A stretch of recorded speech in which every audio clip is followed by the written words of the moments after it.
कौन है? सामने आओ।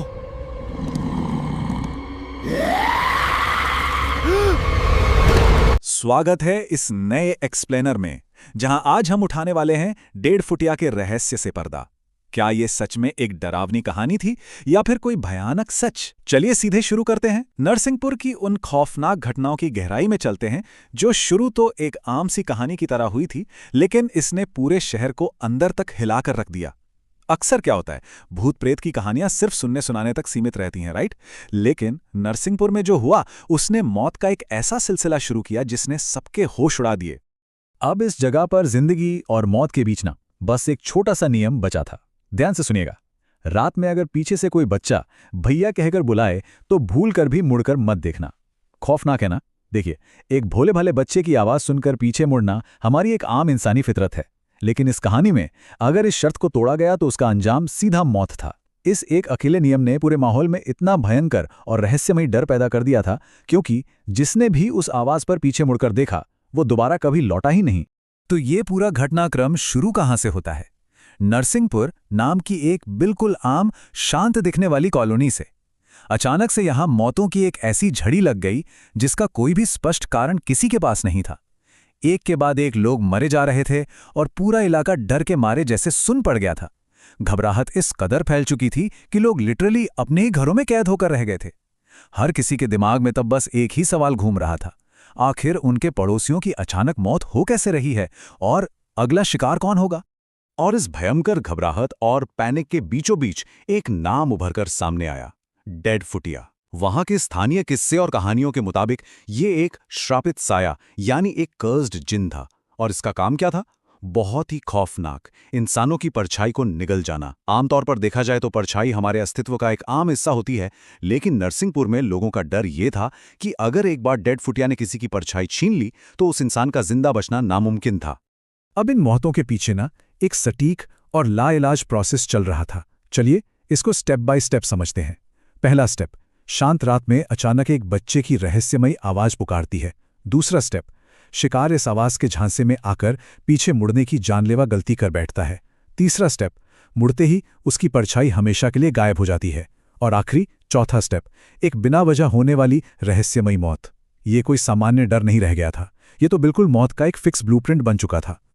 इस तय क्रम की वजह से नरसिंहपुर में एक ऐसी मास हिस्टेरिया या सामूहिक घबराहट फैली जिसका किसी को कोई अंत दिखाई नहीं दे रहा था। हर मौत में बस वही एक तय पैटर्न। मौत से ठीक पहले वही बच्चे की आवाज़ सुनने का जिक्र हर बार होता था, और मौत के बाद चश्मदीदों का यही मानना था कि मृतक के पास उसकी परछाई नहीं बची थी। इस पूरे पैटर्न ने अंधविश्वास को इतना हावी कर दिया कि लोगों ने लॉजिक, साइंस और फैक्ट्स को पूरी तरह से भुला दिया। 1.5 फुटिया का किस्सा अब पूरे इलाके पर पूरी तरह से कब्जा कर चुका था। लेकिन ठहरिए, अब यहां से हमारी इस कहानी का नजरिया बिल्कुल बदल जाता है।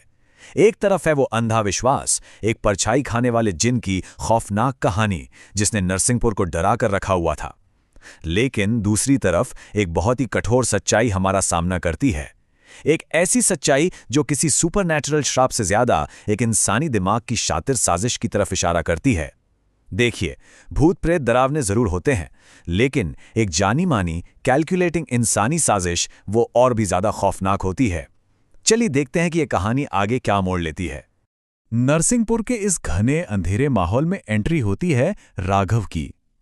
अब राघव एक सिनिकल क्राइम जर्नलिस्ट है जिसका दिमाग सिर्फ तथ्यों, सबूतों और लॉजिक पर चलता है। जब पूरी कॉलोनी श्रापित सायों से कांप रही थी और लोग परछाई खोने के डर से अपने घरों में बंद थे, तब राघव ने इस भूत प्रेत की थ्योरी को बिना किसी सवाल के मान लेने से साफ इनकार कर दिया।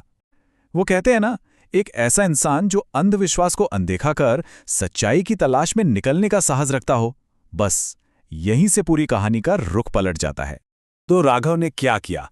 उसने नरसिंहपुर की इन मौतों को किसी भूत की कहानी के तौर पर नहीं देखा, बल्कि इस पूरे मामले को एक एक्टिव क्राइम सीन की तरह अप्रोच किया।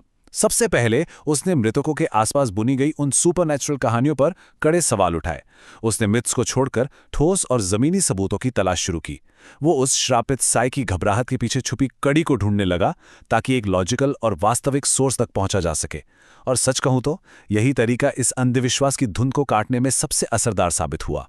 राघव की इस लंबी छानबीन के बाद जो सच निकलकर सामने आया ना, वो सच में रोंगटे खड़े कर देने वाला था। नरसिंहपुर में फैला डिडफुटिया का डर सिर्फ गांव वालों का वहम या कोई आम अर्बन लेजेंड नहीं था। दरअसल बात कुछ और ही थी। इस डर को एक सोचे समझे तरीके से एक हथियार की तरह इस्तेमाल किया जा रहा था। कोई था जो इस भारी खौफ का पूरा फायदा उठा रहा था। सोचकर देखिए, डर इंसान का सबसे बड़ा दुश्मन होता है, और जब इसी डर को मैनिपुलेट किया जाता है तो असली मुजरिम बहुत ही आसानी से अपना शिकार करते रहते हैं। आखिरकार जब ये मास्क उतरा तो पूरी की पूरी सच्चाई सामने आ गई। वो जिन और परछाई के श्राप की पूरी कहानी एकदम परफेक्ट कवर स्टोरी बनाई गई थी।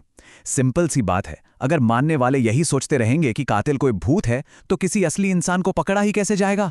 इस अंधविश्वास ने इन कातिलों को मौत के इस खेल के लिए एक मजबूत एयरटाइट एलिबाई दे दी थी, यानी बच निकलने का एक बिल्कुल सॉलिड रास्ता।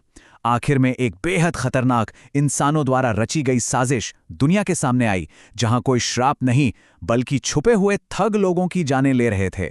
इस पूरे एक्सप्लेनर के अंत में हमारे पास एक आखिरी लेकिन बहुत ही गहरी सोच पीछे छूट जाती है।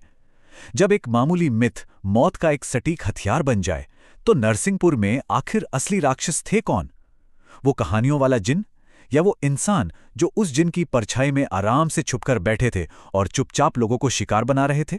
ये कहानी हमें साफ दिखाती है कि भूत प्रेत के डर से कहीं ज्यादा भयानक एक इंसान का दिमाग और उसकी रची हुई साजिश हो सकती है। ये एक ऐसी सीख है जिसे हमें इतनी आसानी से भुलाना नहीं चाहिए।